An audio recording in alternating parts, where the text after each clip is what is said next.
그 인공지능 챗 GPT에게 이 제목을 연상해서 제가 질문을 하나 던졌습니다. 세상이 기대하고 기다리는 기독교는 어떤 기독교인가? 제가 그렇게 챗 GPT한테 질문을 했더니 이런 답이 나왔습니다. 세상이 기대하고 기다리는 기독교는 단순히 교세가 크거나 영향력이 강한 기독교가 아니라 예수 그리스도의 참된 정신을 회복하고 실천하는 기독교일 것입니다. 그러면서 쭉 이제 설명을 하고는 어떤 결론을 내리는가 하니까요, 참 인상적이었습니다. 이런 결론을 내렸습니다. 결국 세상이 기대하는 것은 예수를 닮은 교회입니다.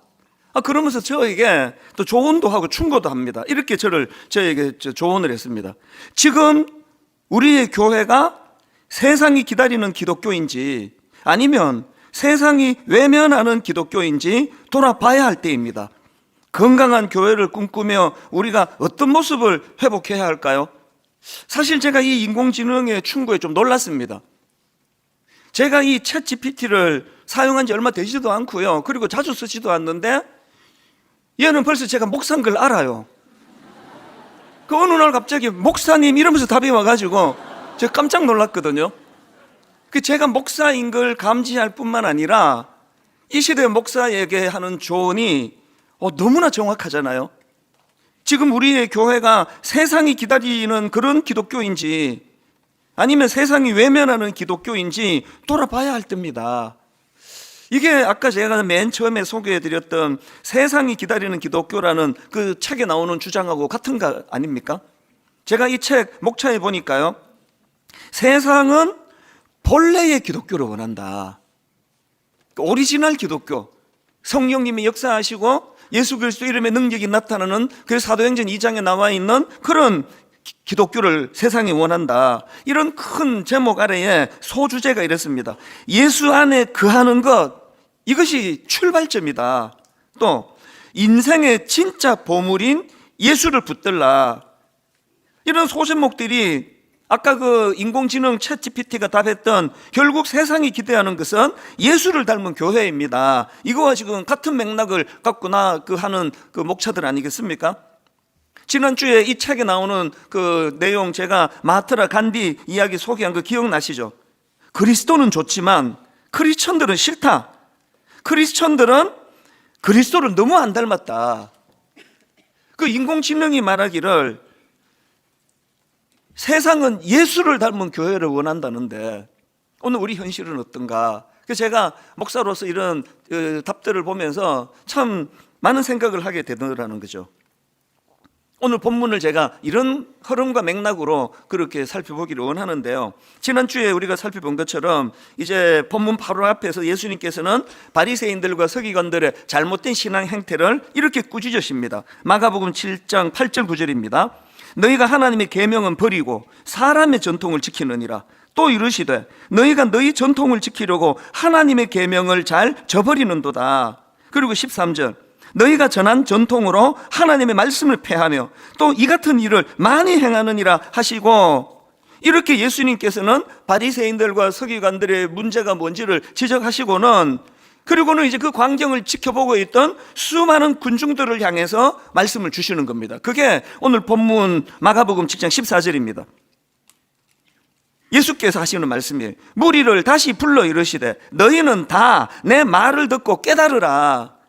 여러분, 사람은요 누구나 실수할 수 있습니다. 사람은요 누구나 잘못 판단할 수 있고 엉뚱한 길로 갈 수 있습니다. 이런 점에서 본다면 바리새인들과 서기관들의 문제점이 그들이 지금 뭔가 이상한 쪽으로 흘러가서 문제라기보다는 그들은 지금 그들의 잘못된 모습을 지적해 주시는 예수 그리스도의 말씀에 영향을 받지 않는 거거든요. 예수님의 말씀에 귀를 기울이지 않는 겁니다. 이 마가복음 초반에 있었던 일인데요, 자, 마가복음 3장 1절 2절입니다. 예수께서 다시 회당에 들어가시니 한쪽 손 마른 사람이 거기 있는지라 사람들이 예수를 고발하려 하여 안식일에 그 사람을 고치시는가 주시하고 있거늘. 자, 오늘 본문하고 좀 비슷한 짓을 하고 있는 거 아닙니까?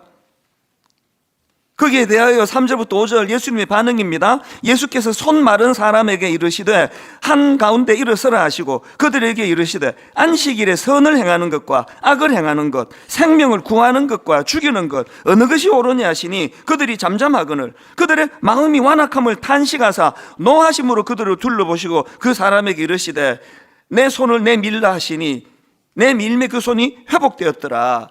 그랬더니 그들의 반응을 보시고 6절 바리새인들이 나가서 곧 헤롯 왕과 함께 어떻게 하여 예수를 죽일까 의논하니라. 안식일의 정신을 지금 주님이 가르쳐 주시는데 접수를 하지 않아요. 기분 나쁘다는 거예요. 저 그냥 죽여버릴까 우리가? 이게 3장에 있었던 이야기거든요. 오늘 본문은 지금 7장이지 않습니까? 아니 3장에서 예수님이 다 설명해 주셨는데 7장에 와서도 조금 더 변하지 않은 겁니다. 예수님 말씀에 귀를 기울이지 않는 겁니다. 우리 자신을 돌아봐야 돼요. 다시 말씀드립니다. 누구도 실수할 수 있고요, 누구도 잘못 판단할 수 있고 누구도 엉뚱한 길로 갈 수 있습니다. 이게 심각한 문제라기보다는 이미 생각이 굳어져서 모태신앙인데 주일마다 교회를 나오는데 매번 말씀을 듣는데 그 말씀에 귀를 기울이지 않는 거 아닙니까? 이게 위험한 게요, 이렇게 자기의 굳어진 생각으로 예수님 말씀에 귀를 기울이지 않던 바리새인들과 서기관들에게서 아주 심각한 두 가지 증상이 나타나는데, 첫 번째 증상이 위선적인 신앙입니다. 그들을 향한 예수님의 지적입니다. 마태복음 23장 25절입니다. 화 있을진저 외식하는 서기관들과 바리새인들이여 잔과 대접의 겉은 깨끗이 하되 그 안에는 탐욕과 방탕으로 가득하게 하는도다. 눈먼 바리새인이여 너는 먼저 안을 깨끗하게 하라. 그리하면 겉도 깨끗하리라. 예수님이 그들의 상태를 어떻게 진단하셨습니까? 회칠한 무덤 같다 그랬습니다. 무덤이 너무나 잘 치장이 돼 있고 그랬지만 그 안에는 송장이 썩고 있는, 그걸 지금 주님이 비유로 말씀하시는 거거든요. 우리가 주님 말씀 앞에 항상 새로움으로 그 말씀에 반응을 하지 않으면요, 우리 신앙이 그렇게 되기가 쉬운 거거든요. 그리고 또 하나 있습니다. 이 바리새인들과 서기관들, 예수님 말씀에 귀를 기울이지 않으니까 나타나는 두 번째 증상이 정죄하는 신앙이네요. 정죄하는. 마가복음 7장 5절을 다시 읽어드릴게요. 이에 바리새인들과 서기관들이 예수께 묻되 어찌하여 당신의 제자들은 장로들의 전통을 준행하지 아니하고 부정한 손으로 떡을 먹나이까? 뭐 이런 비난과 정죄가요, 여기만 나오는 게 아닙니다. 막 계속되는 거거든요. 제가 한 두세 구절만 읽어드릴게요. 마태복음 12장 1절 2절. 그때에 예수께서 안식일에 밀밭 사이에 가실새 제자들이 시장하여 이삭을 잘라 먹으니 바리새인들이 보고 예수께 말하되 보시오, 당신의 제자들이 안식일에 하지 못한 일을 하나이다. 그리고 앞에서 인용해 드렸던 마가복음 3장 1절 2절. 예수께서 다시 회당에 들어가시니 한쪽 손 마른 사람이 거기 있는지라 사람들이 예수를 고발하려 하여 안식일에 그 사람을 고치시는가 주시하고 있거늘. 지금 그 장애를 가지고 참 고통하는 그 사람이 지금 이게 진짜 치료가 되나? 이 사람이 지금 다시 회복이 되나? 이런 데는 1도 관심이 없습니다. 어떻게 예수를 내가 고발할까 지금 주시하고 있는 거거든요. 비슷한 사건이 요한복음 8장에도 나옵니다. 자, 3절과 4절입니다. 서기관들과 바리새인들이 음행 중에 잡힌 여자를 끌고 와서 가운데 세우고 예수께 말하되 선생이여, 이 여자가 간음하다가 현장에서 잡혔나이다. 굉장히 자기들이 그 믿음이 좋은 것처럼 얘기하지만 그 모순 여러분 느끼시지 않으세요? 지금 현장에서 간음하다가 현장에서 잡았대요.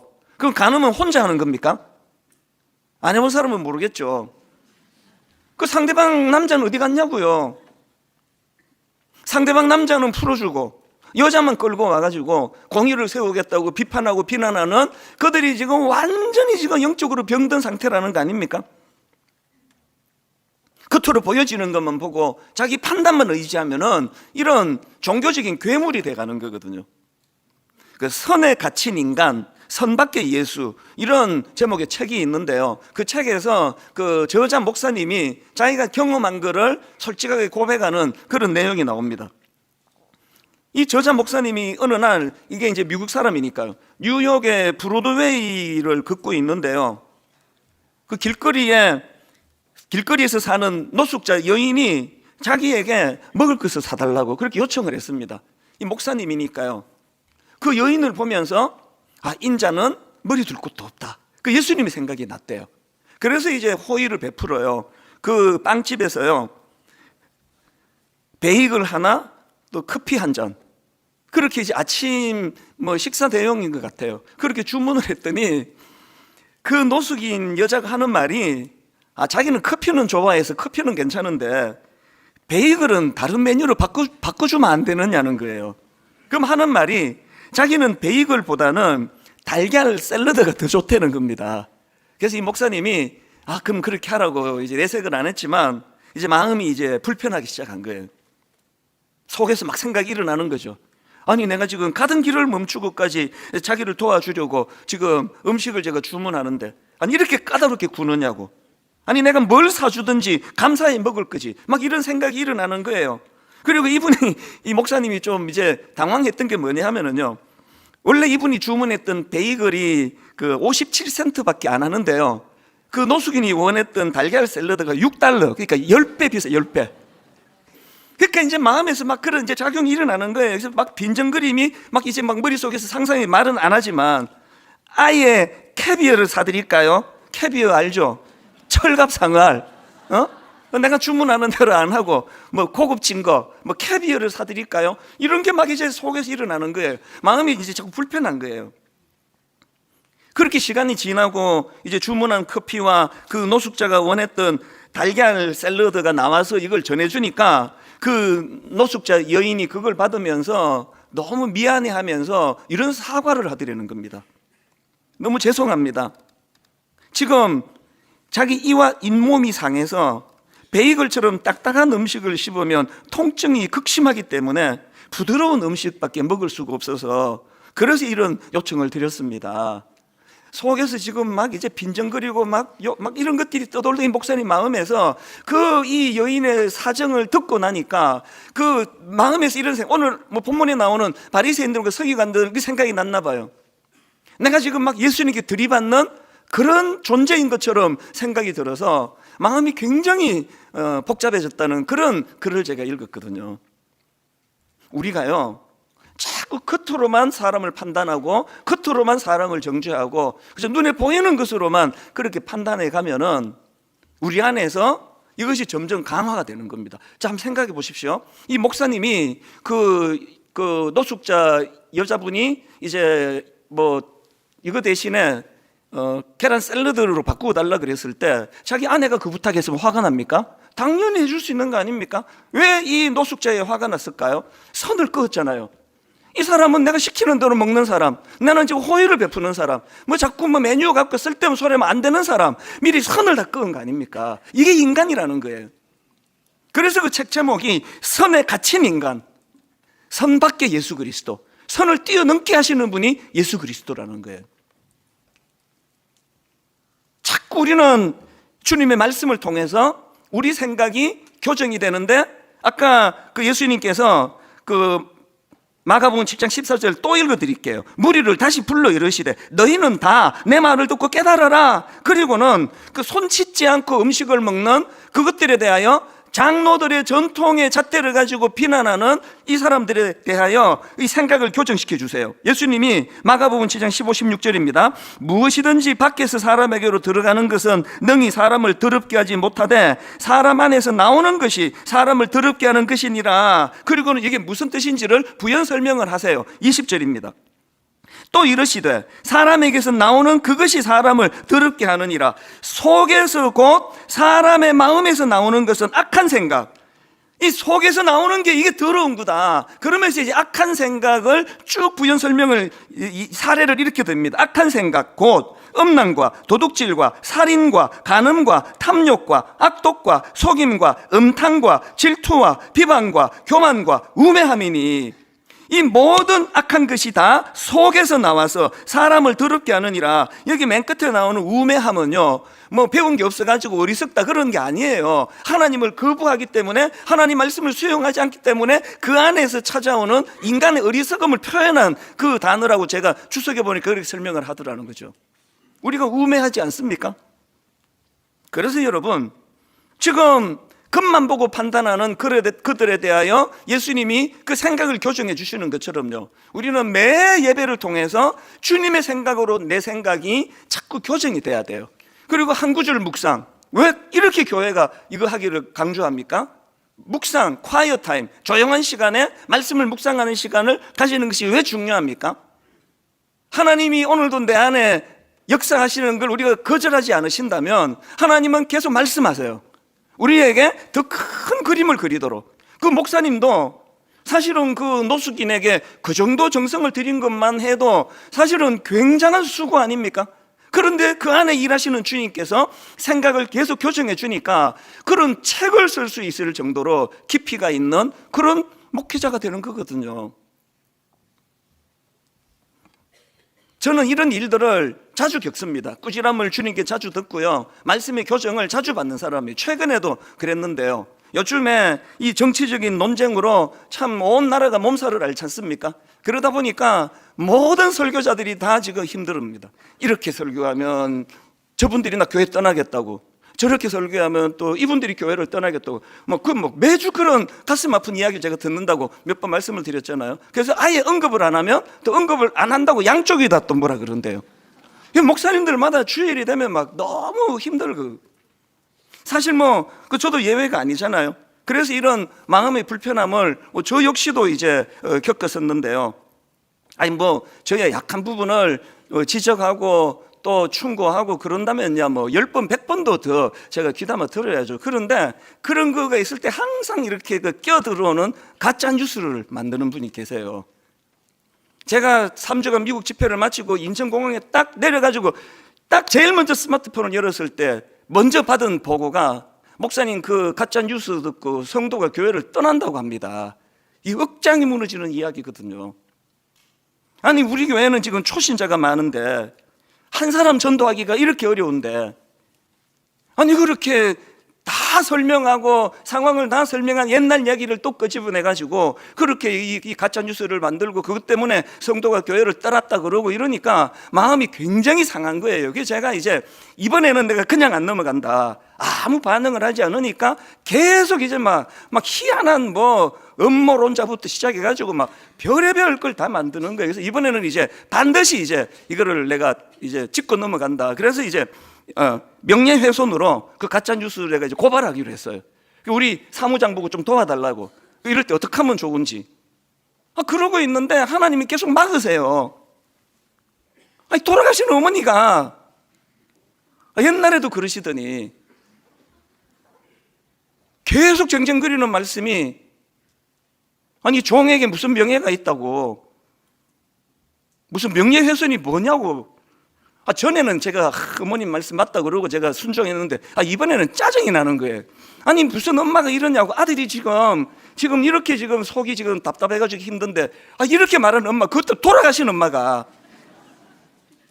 하나님이 원망스러운 거예요. 이상하게 계속 막으세요. 하여튼 뭘 하겠다는 거 다 막으시더라고요. 그런데 여러분, 이번에 제가 이런 과정을 겪으면서 이게 지금 왜 간증을 제가 하느냐고요. 요즘에 제가 그게 자꾸 저에게 눈물이에요. 하나님이 두 가지 강력한 메시지를 주셨거든요. 그 중에 하나가, 제가 자꾸 이제 그런 상황에 대해서 화가 나고 이러는데 자꾸 하나님이 새벽마다 주시는 말씀이 니도 똑같다는 겁니다. 제가 지난주에 그 뉴욕 공항에서 겪었던 비행기 티켓 사건, 그게 왜 저에게 감동인지 아십니까? 제가 그때 화가 나 있었거든요. 아니 그 설교를 제대로 듣지도 않고 듣고 싶은 것만 듣고 보고 싶은 것만 보면서 어떻게 이렇게 알지도 못하는 이야기를, 화가 좀 나 있었는데, 제가 그 항공 티켓 하나님께서 지난주 말씀드렸잖아요. 아니 티켓 다 써 있었는데 봤다고요 제가. 그래서 제가 아내는 딴 데 가서 앉고 저 혼자서 털썩 앉는데 하나님께 제가 사실 그날 좀 울었어요. 제가 지금 그거에 대하여 화가 나 있는데 니도 똑같다는 거예요. 니도 지금 보고 싶은 것만 보고 듣고 싶은 것만 듣는 거 아니냐고. 막 그런 과정을 겪고 있는데요, 두 번째 강력한 메시지를 어느 새벽에 하나님이 저에게 주신 겁니다. 그게 뭐냐 하니까, 이건 제가 한두 주 전에 제가 말씀을 드린 것 같기도 한데요, 강력한 메시지예요. 지금 한국 교회에 예수가 없다. 어떤 유튜브 들어가 봐라, 어떤 SNS 글을 읽어봐라, 예수 그리스도의 영향을 받아서 글을 쓰는 사람이 많지가 않다. 이게 왜 저에게 새벽에 충격이었냐면요, 지금 한국교회에 예수가 안 보인다. 그 다음에 너도 똑같다는 겁니다. 너도 마찬가지라는 거예요. 그날 제가 회개하고요, 지금 예정대로 하면은요, 이제 그 요수아서, 구약의 요수아서 못한 뒷부분을 지금 하고 있을 거예요. 그리고 또 어떤 시리즈 하나를 준비하고 있었고, 이 마가복음은요, 제가 예전에 이어서 가는 이 마가복음은 모르겠습니다. 한 올 연말쯤 되면은 이제 하게 됐을지 모르겠는데, 제가 그 새벽에 지금 한국교회에 예수가 없다, 너도 마찬가지다, 그 가슴 아픈 경고를 받고 그날 새벽에요, 아래 한글에 저의 설교 스케줄을 새벽에 다 바꾼 거예요. 그래서 그 다음 주에 제가 했던 설교가 마태복음 17장 7절까지 기억하실 겁니다. 변화산 사건. 예수께서 나와 그들에게 손을 대시며 이르시되 일어나라, 두려워하지 말라 하시니 제자들이 눈을 들고 보매 오직 예수 외에는 아무도 보이지 아니하더라. 그리고 오늘 본문 마가복음 7장 14절, 무리를 다시 불러 이르시되 너희는 다 내 말을 듣고 깨달으라. 왜 저희 어머니를 통해서 하나님께서 주셨다고 저는 생각하거든요. 어머니를 통해서 종에게 무슨 명예가 있는데 명예훼손이라고 고발하느냐, 이것도 안 된다, 저것도 안 된다 막으신 건요, 하나님이 나 같은 건 어떻게 돼도 상관없다가 아니라 자꾸 그렇게 인간적인 것에 네가 반응하지 말고 하나님 말씀에 귀를 기울여야 된다는 그 메시지였던 거예요. 그래서 제가 마음이 다 회복이 되더라고요. 제가 우리 부목사님들한테 가끔 얘기한다 그러잖아요. 목회자는 고뇌가 없으면 그건 변질로 가는 길이다, 고뇌해야 된다 그러는데, 저는 남은 그렇게 잘 가르치면서도 저 안에 고뇌가 없었나 보죠. 그런 상황을 통해서, 어떤 타인을 통해서 저를 고뇌하게 만들었고, 그 고뇌가 저로 하여금 한국교회에 예수가 없다, 니도 마찬가지다, 이 깨달음을 제가 받았기 때문에 심지어는 가짜 뉴스 만든 사람한테 고맙다는 말을 하고 싶을 지경이에요. 또 한편으로는 또 제정신 들면 또 화가 났다가 또 고마웠다가, 뭘 제가 지금 말하고 싶은지 아시겠죠? 예수 믿는 사람은요, 예수 그리스도가 우리를 지도하세요. 어떤 사람을 통해서, 어떤 마음 상하는 일을 통해서, 억울한 일을 통해서, 혹은 기쁜 일을 통해서 하나님은 우리에게 말씀해 주세요. 그래서 오늘 저는 분당 우리 교회와 또 한국교회가 절실히 추구해야 되는 두 가지 회복운동, 이걸 좀 나누고 싶은데요, 첫째로가 예수님 말씀의 회복운동이 필요합니다. 본문 14절을 또 읽어드릴게요. 무리를 다시 불러 이르시되 너희는 다 내 말을 듣고 깨달으라. 여러분, 이게 왜 중요한가 하면요, 기독교는 계시의 종교예요. 우리가 득도하는 종교가 아니에요. 우리는 살아계신 하나님이 다 자기를 자기를 드러내 보여주시는 것까지밖에는 못 보는 존재예요. 항상 귀를 기울여야 돼요. 너희는 다 내 말을 듣고 깨달아라. 이런 점에서는 17절에 나오는 제자들의 태도를 우리 배워야 됩니다. 17절, 무리를 떠나 집으로 들어가시니 제자들이 그 비유를 묻자온대. 제가 지난주 말씀드렸잖아요. 바울이 다메섹 도상에서 예수님 제대로 만난 거 맞다라고 제가 생각한 건, 그가 변한 건 뭐예요? 뭐든지 자기 판단, 자기 생각으로 하던 그 악한 바울이 주님 만나고 바뀐 게 질문이라 그러잖아요. 주님, 뉴시오니까, 또 주님 무엇을 하오리까? 오늘 본문에서는 제자들이 그 비유를 묻는 거예요. 주님, 이게 무슨 뜻이옵니까? 오늘 여러분 이 설교를 듣고 이 설교의 내용에 대해 더 알고 싶어가지고 주님께 한번 물어보세요. 주님, 오늘 저 이찬수 목사 입을 통해서 전해주신 저 메시지, 제가 이 말씀에 어떻게 반응하기를 원합니까? 설교만 듣고 끝내면 안 되고요, 물으세요.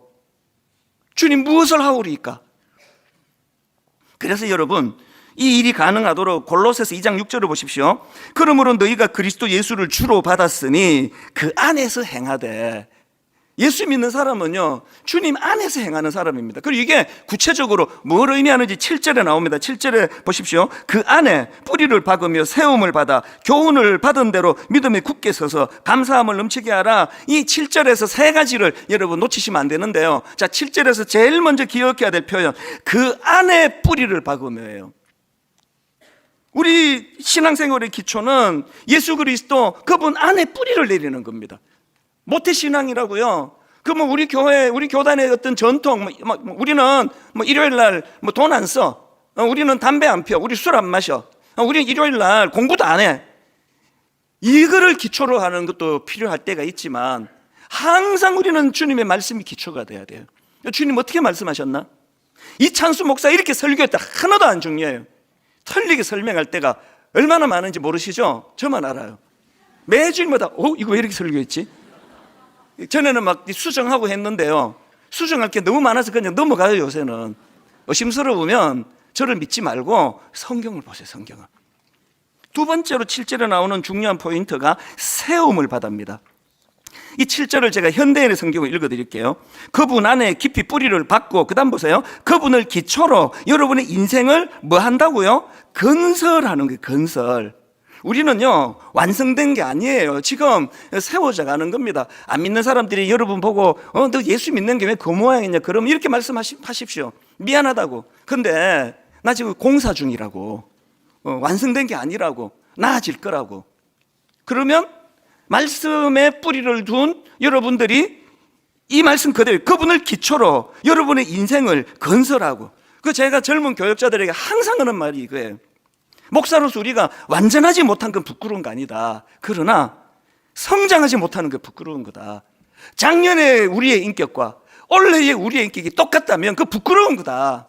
우리는 건설해 가는 거예요. 건설해. 어디에 기초를 두고? 그리스도의 말씀에 뿌리를 두고. 여기 마지막 세 번째, 교훈을 받은 대로. 7절을 다시 읽어드립니다. 그 안에 뿌리를 박으며 세움을 받아 교훈을 받은 대로 믿음에 굳게 서서 감사함을 넘치게 하라. 이것도 현대인의 성경입니다. 그분 안에 깊이 뿌리를 받고 그것을 기초로 여러분의 인생을 건설하며 그 다음에 가르침을 받은 대로예요. 성장은 가르침에서 이루어지는 거예요. 말씀 묵상에서. 그런가 하면 두 번째로 우리가 회복해야 될 절실한 운동이 하나 더 있는데요, 예수님 정신의 회복 운동입니다. 예수님 정신.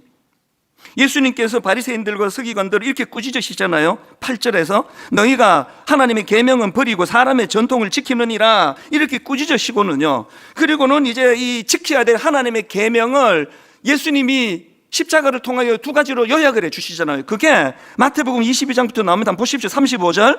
그 중에 한 율법사가 예수를 시험하여 묻되 선생님, 율법 중에서 어느 계명이 크니까? 자, 잘 들어보세요. 예수께서 이르시되 너의 마음을 다하고 목숨을 다하고 뜻을 다하여 주 너의 하나님을 사랑하라 하셨으니 이것이 크고 첫째 되는 계명이요 둘째도 이와 같으니 내 이웃을 너 자신같이 사랑하라 하셨으니, 이 두 계명이 뭐라 말합니까? 온 율법과 선지자의 강령이니라. 우리 주님의 요약이에요. 그리고 요한복음 13장 34절 새 계명을 너희에게 주노니 서로 사랑하라. 내가 너희를 사랑한 것 같이 너희도 서로 사랑하라. 너희가 서로 사랑하면 이로써 모든 사람이 너희가 내 제자인 줄 알리라. 이제 곧 헌법재판소 대통령 탄핵 심판 선고가 임박한 거로 알려져 있는데 정말 걱정이에요. 어떤 판결이 나든지 간에 지금 한쪽은 상처를 엄청 받을 수밖에 없는 상황이에요. 그래서 정말 두려워요. 그런데 여러분, 어떤 결정이 나든지 간에 한쪽이 상처를 받고 다치고 눈물을 흘린다고 한다면 교회가 할 일이 있습니다. 에베소서 2장 14절 그는 우리의 화평이신지라 둘로 하나를 만드사 원수된 것 곧 중간에 막힌 담을 자기 육체로 오시고, 예수 그리스도가 자기 육체로 허물어버린 그 끔찍한 담들, 아까 선을 끊는다 그랬잖아요. 노숙인과 나 사이에 넘어올 수 없는 선이 있어요. 넌 내가 주문한 것만 먹어야 돼. 그 화가 나는 거예요. 오늘 여러분, 대한민국 그 어떤 정치가도 어떤 지도자도 할 수 없는 상황, 예수님의 십자가 의지할 때예요. 이제 그 선을 지우는 일, 그리고 상처를 회복하는 일. 제가 예전에 이혼 숙녀 캠프라는 프로를 잘 본다 그랬는데요, 요즘은 잘 보질 않고 가끔씩 봐요. 최근에 이거 제가 상담가들의 상담을 들으면 제가 굉장히 많이 배우거든요. 최근에도 그 전문 상담가가 상담을 하는데요, 너무나 어릴 때부터 아픔이 많고 상처가 많고 또 가정을 위해 헌신하는 어떤 그 부인 여자분을 상담을 해주면서 아니 상담가가 깜짝 놀랐습니다. 당신은 상처 입은 치유자다, 그런 말을 하는 겁니다. 이거 기독교 용어거든요. 아닙니까? 예수 그리스도가 상처 입은 치유자다 이런 말을 하잖아요. 그 상처 많은 그 부인 아내를 향해서 당신은 상처 입은 치유자다, 그 얘기를 제가 깜짝 놀랐습니다. 여러분 이런 걸 보셨습니까? 상처가 없는 사람은 없다. 그죠? 덜 아픈 사람이 더 아픈 사람을 안아주는 것이다. 이건요, 반은 맞고 반은 틀려요. 상처가 덜한 사람이, 덜 아픈 사람이 더 아픈 사람을 안아주는 게 아니고요, 더 아픈 사람도 치유되고 은혜 받으면 안아줄 수 있는 거거든요. 왜 우리가 상처받은 치유자라고요? 예수 그리스도가 십자가에서 그 끔찍한 상처를 다 견뎌내셨고 그 주님의 상처 가득한 십자가를 통하여 우리를 치유해 주시는 것처럼, 그 제가 새벽마다 하나님 제 아픔을, 제 상처를 어떨 때는 어린애처럼 투정도 하고 뭐 나이가 이렇게 들고 목사고 뭐고 어떨 때 보면 제가 또 애 같아요. 맨날 나만 억울하고 뭐 나만 맨날 모함 당하는 것 같고 막 과장하고, 그때 하나님께서는 항상 저를 치유해 주세요. 어떨 때는 꾸지람으로, 어떨 때는 참 눈물이 날 정도로 어루만져 주시는 것으로. 여러분 이제 우리가 이제 정말 나서야 됩니다. 십자가를 통하여 저와 여러분이, 이번에도 여러분 누구라서 상처를 안 받았냐고요? 저도 많이 받았거든요.